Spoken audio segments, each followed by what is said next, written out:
So I know that I've mentioned that I was raised mostly on rock and roll and soul music, maybe a little bit of country. Being split between my mother's house and my father's house, there's a lot of these guys, Springsteen and Bob Seger. At my father's house with some Dylan and Sam Cooke and Motown stuff, plus a lot of rock and roll, Fleetwood Mac. And at my mother's, it was a lot of 50s and 60s. So she was really into Buddy Holly and Elvis. And there was a radio station called CBS, I think it was 101.9 in New Jersey / New York. She would always listen to.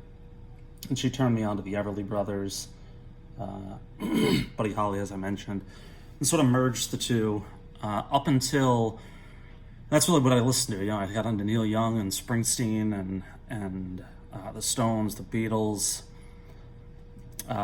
until probably 6th or maybe 7th grade, when even earlier on in my childhood, basketball was a huge part of my upbringing. I played a lot. I was an enormous fan.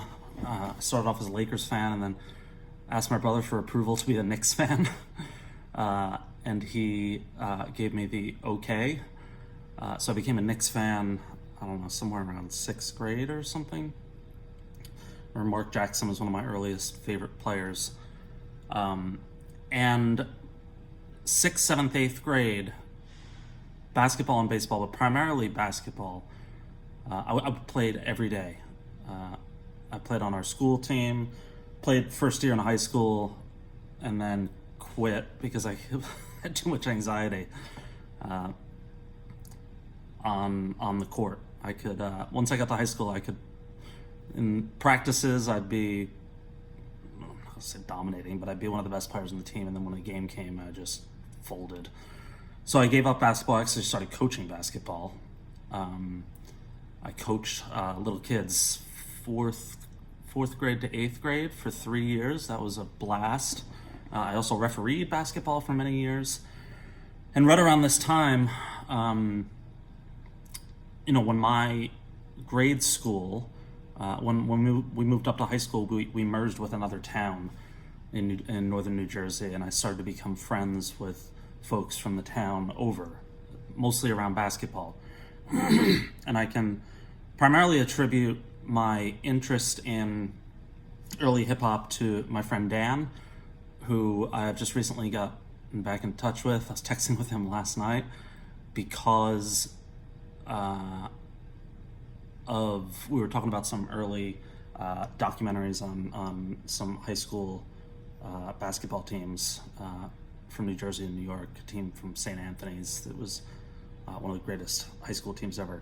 So we got on a thread with 3 of us basketball guys from early on, and it was great to catch up. And then I noticed this morning on Instagram that today is the 35th anniversary of Eric B. and Rakim's Paid in Full, which is a record that I believe Dan turned me on to. When we were playing hoops, Dan really ushered me into hip-hop because I had very little exposure to it, and he was a huge fan.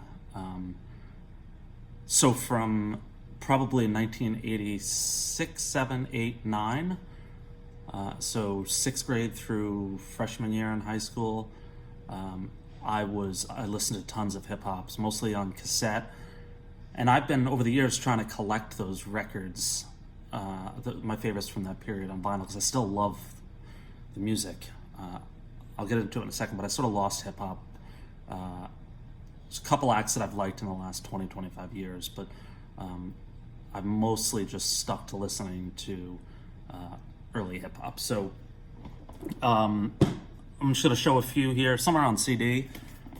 Everybody knows this record, Public Enemy, It Takes a Nation of Millions to Hold Us Back. This is the first record that I owned on CD. For my 15th or 16th birthday, I got CDs, and the first 2 I got was this and Bobby Brown's My Prerogative.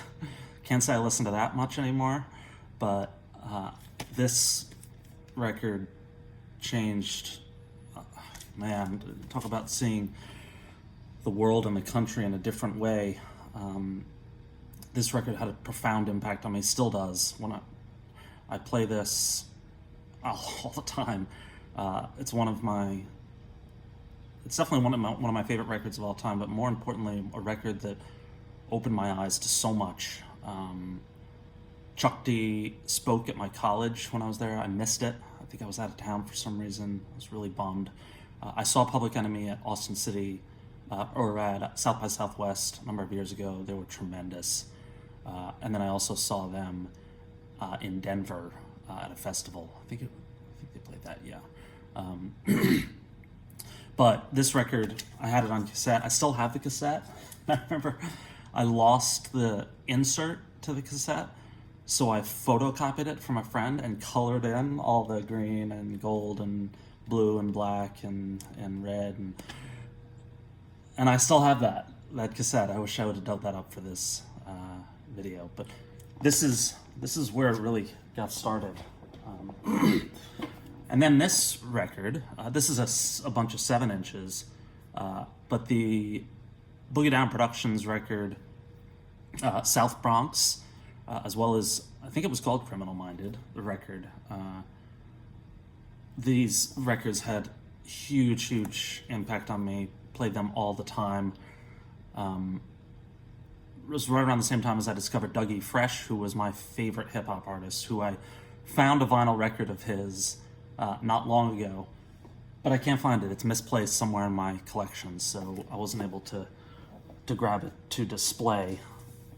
I also got this not long ago. This is just a KRS-One retrospective. KRS-One is obviously in the lead guy in Boogie Down Productions. This is a band I loved for a very brief period, Coolin' and Cali. I couldn't believe when I found this on vinyl maybe 2 or 3 years ago. 7A3, I don't think they ever became that popular, but I had the cassette. I played it all the time. And then, the records I was talking about, Paid in Full, 35 Years Old Today, I just played it this morning. It's just a tremendous record. One of the greatest records of all time, I would say. Eric B. and Rakim, man, I loved those guys so much. This is their other record. It's Follow the Leader. I had this on cassette as well. So those are probably my favorites. Public Enemy, Big Daddy Kane, Dougie Fresh, Eric B. and Rakim, and Big Daddy Kane. I've seen this on vinyl, but it's really expensive. And I listened to this record all the time. I had 2 copies on cassette. I think Eric B. and Rakim, Paid in Full, and Big Daddy Kane, Long Live the Kane, I had to buy twice because I wore them out. I remember all the text on the cassette had been sort of washed away given so many listens. But this is one of my favorite records ever. Big Daddy Kane, Long Live the Kane. I was a big Eazy-E fan. Eazy Does It, loved this record. Eazy-E obviously died early, or died young. But I used to play this record all the time. There's so many more. I have a lot on CD that I'm trying to get on vinyl.